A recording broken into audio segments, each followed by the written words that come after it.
This is why Joe Biden's decision to drop out of the race is a nightmare scenario, Michael Snyder reports. There sure has been plenty of chaos during this election season, hasn't there?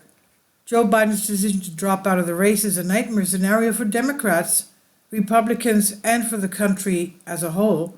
First of all, if the Democrats pick Kamala Harris, she will be the worst major party presidential candidate in the entire history of our nation, and that is really saying something. Biden would have had a much better chance of beating Trump, and the Democrats will literally be committing political suicide if they choose to go with Harris. Of course, the Republicans are facing a nightmare scenario too, because now the Democrats have the opportunity to pick someone like Pennsylvania Governor Josh Shapiro that would have a real shot at winning the election. Trump and his team were cruising toward an easy victory, and now they will have a couple of very nervous weeks ahead of them as they wait to see who the Democrats will select. And in the end, I think that will be Kamala Harris, and it would be a nightmare scenario for all of us. If she is the nominee, she will have a legitimate shot at becoming the next president of the United States.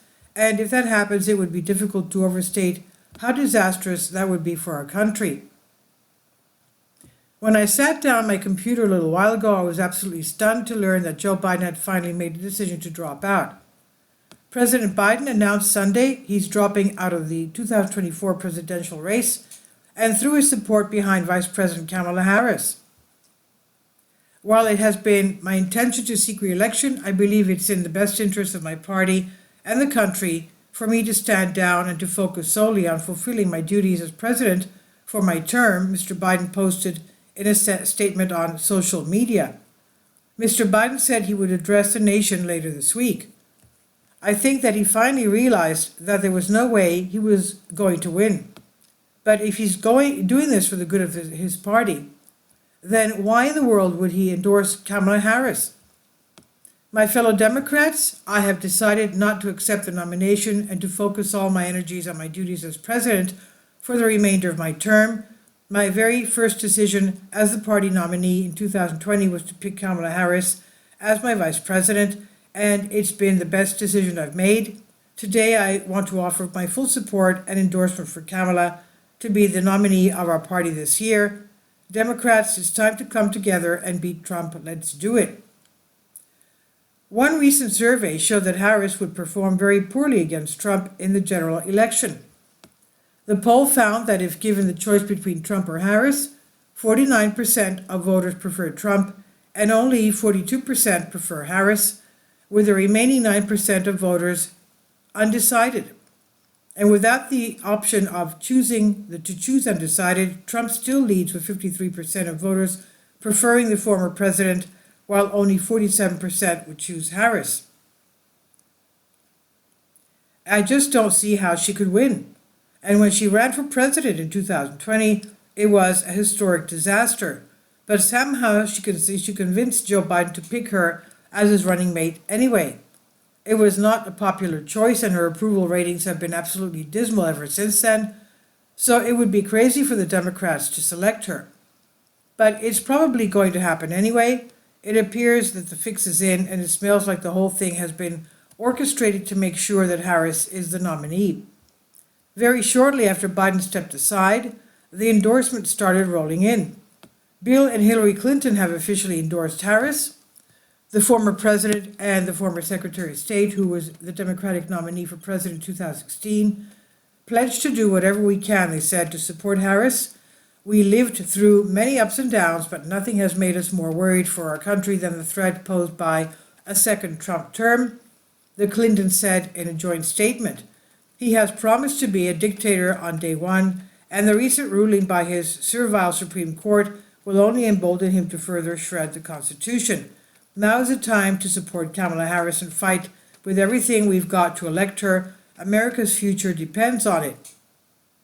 So has Elizabeth Warren. I endorse Kamala Harris for president. She is a proven fighter who has been a national leader in safeguarding consumers and protecting access to abortion. As a former prosecutor, she can press a forceful case against allowing Donald Trump to regain the White House. We have many talented people in our party, but Vice President Harris is a person who was chosen by the voters to succeed Joe Biden if needed. She can unite our party, take on Donald Trump, and win in November. U.S. Representative James Clyburn was one of the key figures that helped Joe Biden secure the Democratic nomination in 2020, and now he is behind Harris. Representative James Clyburn, Democrat, South Carolina, a respected former leadership member of the House Democratic Caucus, said in a statement that he endorses Harris for president.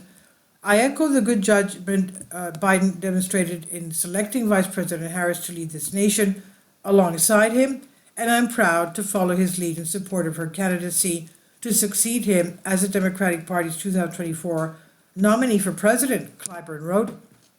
The current head of the Congressional Black Caucus also rushed out an official endorsement. Congressional Black Caucus Chairman Representative Stephen Horsford, Democrat, Nevada, and CBC Political Action Committee Chairman Representative Gregory Meeks, Democrat, New York, said they joined Biden in fully supporting Harris to be the Democratic presidential nominee. She has been instrumental in delivering the accomplishments of the last 3.5 years and has led on lowering maternal mortality rates, protecting reproductive freedoms, and ensuring economic opportunities for all, they said in a joint statement. She will do an excellent job as President of the United States. It's so obvious that this was planned. They all knew that this was coming, and they were all ready to endorse Harris. Here are some more Democratic lawmakers that have already endorsed Harris. California Representative Michael Levine of California said it's time to move forward with Kamala Harris as our new leader together. Hawaii Senator Mazdi Horino endorsed Harris, saying, I'm proud to call Vice President Harris a friend and colleague, and I look forward to doing everything in my power to get her elected to the White House so we can continue building on the progress of the last 4 years. New Jersey Representative Andy Kim, who is running for Senator Bob Menendez's seat, also endorsed Harris. He said, I have full faith in Vice President Harris to lead a new generation of leadership for our country, he said, calling her candidacy historic, not just the opportunity to elect the first woman, the first AAPI president, but a black woman, but to continue on the incredible progress we've started, he said. Delaware Representative Lisa Blunt Rochester, a Biden ally who is running for Senate in the president's home state, said, there is no better person or leader more equipped to do so than Vice President Kamala Harris. Michigan Representative Debbie Jingle told CNN she endorses Harris and praises Biden in a post on X. California Representative Salud Carbajal called Harris a proven leader who has been a critical voice in this administration. Carbajal said he is proud to wholeheartedly support her to be the Democratic Party's nominee in the process ahead. Washington Senator Patty Murray says she respects Biden's willingness to pass the torch and endorse Harris for president, who she said she is behind 100%, according to a statement.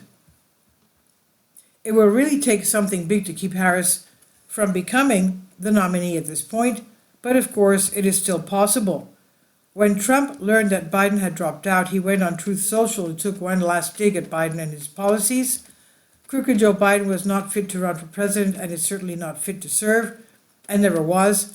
He only attained the position of president by lies, fake news, and not leaving his basement, Trump said. All those around him, including his doctor and the media, knew that he was not capable of being president, and he wasn't. And now look what he's done to our country, with millions of people coming across our border, totally unchecked and unvetted, many from prisons, mental institutions, record number of terrorists. We will suffer greatly because of his presidency, but we will remedy the damage he has done very quickly, make America great again. I think that Trump really wanted to run against Biden, but his team has been making preparations for a potential race with Harris. The plan includes a wave of ads that will focus on Harris's record in her current office, as well as the time she spent in office in her home state, California. Trump campaign strategists have prepared position research books on Harris. 2 people briefed on the matter told the New York Times. It has already been the most interesting election season in modern history. And the truth is that the political chaos that we're experiencing is just one element of the perfect storm, quote unquote, that we have now entered. There will be many more twists and turns during the weeks and months ahead, So don't get too comfortable. This is on the Economic Collapse blog by Michael Snyder. Please leave your comments and thank you for your support. This is by Michael Snyder. About the author, Michael Snyder's extremely controversial new book entitled Chaos is available in paperback and for Kindle on Amazon. He's also written 7 other books that are available on Amazon, including End Times, 7-Year Apocalypse, Lost Prophecies of the Future of America, The Beginning of the End, and Living a Life That Really Matters. When you purchase any of Michael's books, you help to support the work he's doing. You can also get his articles by email as soon as he publishes them by subscribing to his Substack newsletter. Michael has published thousands of articles on the Economic Collapse blog, End of the American Dream, and the most important news. And he always freely and happily allows others to republish those articles on their own websites. These are such troubled times and people need hope. John 3:16 tells us about the hope that God has given us through Jesus Christ. For God so loved the world that he gave his only begotten Son, that whosoever believeth in him should not perish but have everlasting life. If you have not already done so, we strongly urge you to invite Jesus Christ to be your Lord and Savior today. Finally, support my Patreon account. The daily posts are 5 videos daily, and they are totally different from what I have on my YouTube channel. Thank you so much for your support and that you find all my content so interesting. You'll find the Patreon account details in the description box below.